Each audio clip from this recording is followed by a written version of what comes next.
Hola amigos, bienvenidos a esta entrevista de Hola de Hablar. Hoy tenemos un gran honor de entrevistar a la señora Susana Margora, que es asesora principal de iUniversity. La señora Margora fue ministra de Relaciones Exteriores y Culto de la República Argentina. Además, llevaba más de 11 años trabajando en las Naciones Unidas y fue jefa del gabinete del secretario general Ban Ki-moon. Señora Marcora, es un gran honor invitarle a nuestro espacio. Es un placer estar de vuelta compartiendo esta conversación con ustedes. Muchas gracias, muchas gracias. Hoy vamos a hablar un poco sobre un tema un poco complicado, porque se trata del cambio climático. Sabemos que ahora se está celebrando la COP26 en Glasgow.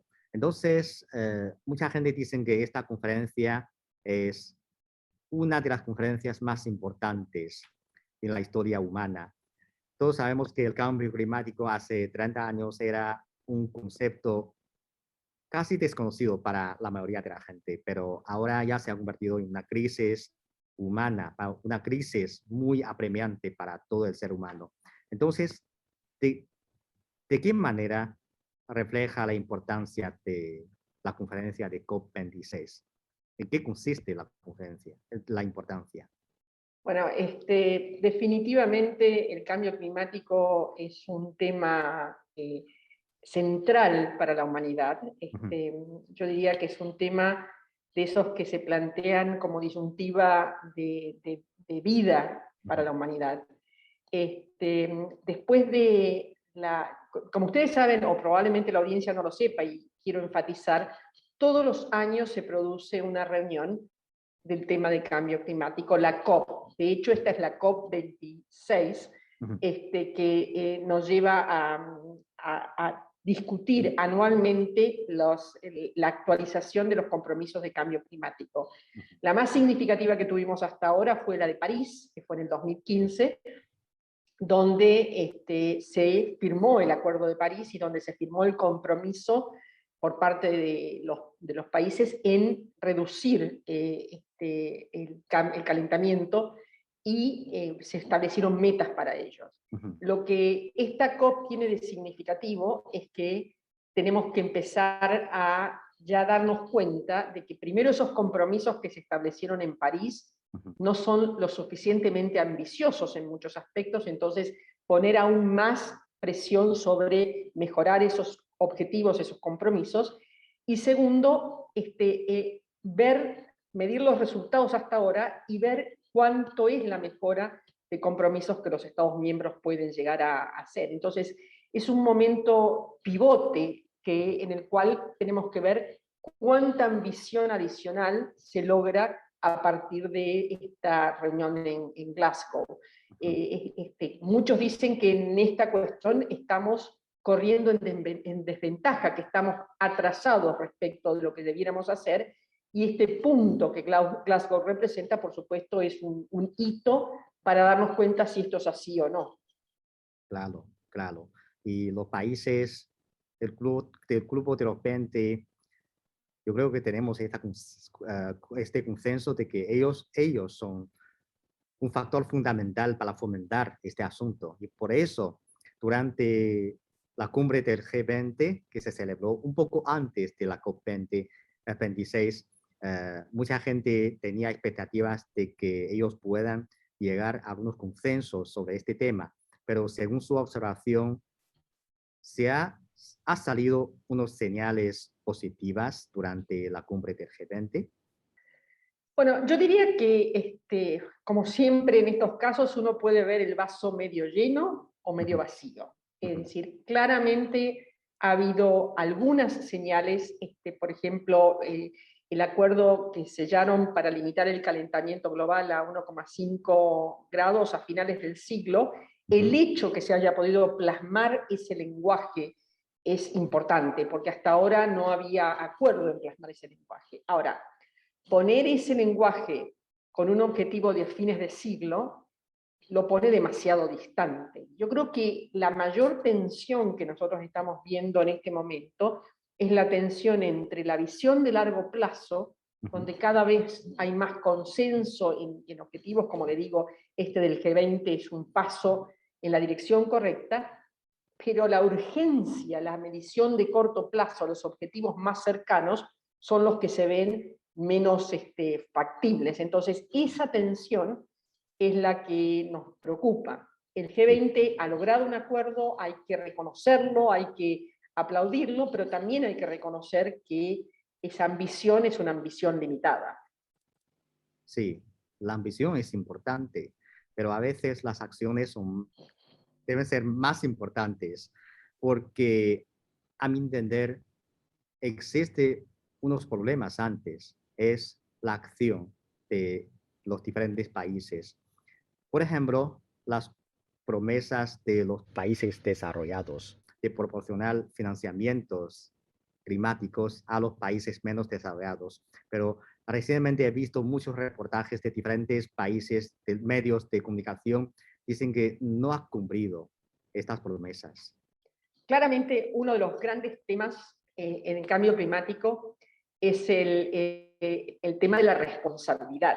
Entonces, en esta cuestión de la responsabilidad hay una ética que implicaría de encontrar mecanismos que apoyen al financiamiento de la transición que tienen que hacer los países en desarrollo, que no se van a beneficiar con las ventajas que tuvieron los países ya desarrollados o los emergentes más importantes, de haber usado tecnologías o haber usado industrias que eran más, cuya polución era más importante. Entonces, esto que ha sido discutido largamente a lo largo del tiempo, si bien se acepta conceptualmente, usted bien lo ha dicho, en la concreción del financiamiento ha encontrado enormes limitaciones. El fondo que se ha creado es un fondo que tiene recursos muy limitados, y aún la distribución del fondo también se ha encontrado con limitaciones de poder pagar algunos de los proyectos. Los países en desarrollo muchas veces tienen dificultades en presentar proyectos que cumplan con todos los requisitos. Muchas veces hay que ayudar a los países en desarrollo a que esto sea así. Sí. Entonces, tenemos una enorme discusión de equidad en todo esto y de quién se hace cargo de el costo de la transición en aquellos países que definitivamente no contribuyeron a la situación en la cual estamos y son los primeros perdedores. Esta cuestión de equidad es central para resolver el problema. Acá tenemos, yo diría, dos problemas esenciales. ¿Cómo aquellos países más significativos que hacen al 80% del problema ponen planes de acción concretos que efectivamente reducen el nivel del calentamiento y lo llevan al 1,5 del cual se habla tanto? Y por otro lado, cómo los países que están en el resto, que son los países en desarrollo, logran el apoyo necesario para paliar las consecuencias. Muchos de estos países en desarrollo son países islas, que son los primeros que se están viendo afectados y que están en situación de supervivencia total como países y necesitan de esa ayuda. Sí, sí, claro. En esto estoy totalmente de acuerdo. En este momento, frente a este tema, todos los países no pueden pensar en sí mismos, sino que hay que pensar con una visión amplia, pensando también a otros países. Eso es de suma importancia. Desde el año pasado, recordamos que muchos países del mundo comenzaron a plantear su meta de neutralización de emisiones de carbono. Entonces, parece que estamos entrando en una nueva época de carbono cero. Pues esto, ¿usted cree que puede traer un viraje de este problema? Bueno, definitivamente, primero voy a redondear algo de lo que usted acaba de decir en su conclusión de la pregunta anterior. El tema del cambio climático es una cuestión de un bien público global. Tenemos que reconocerlo como tal. Sí. Me parece que el mundo ha dejado de lado el valor de los bienes públicos globales en tiempos recientes y tenemos que retomarlo. Sí. Lo hemos vivido con la exposición a la pandemia la interconexión del mundo, este mundo global, este mundo en el cual hay valores fundamentales que son valores públicos globales. La salud es uno, el cambio climático definitivamente es otro. Lo que afecta a uno, afecta a todos, no se puede salvar nadie por sí mismo, no hay país, por poderoso que sea, que pueda resolver el problema si no estamos todos en el mismo barco, aún con responsabilidades diferenciadas como referíamos recién.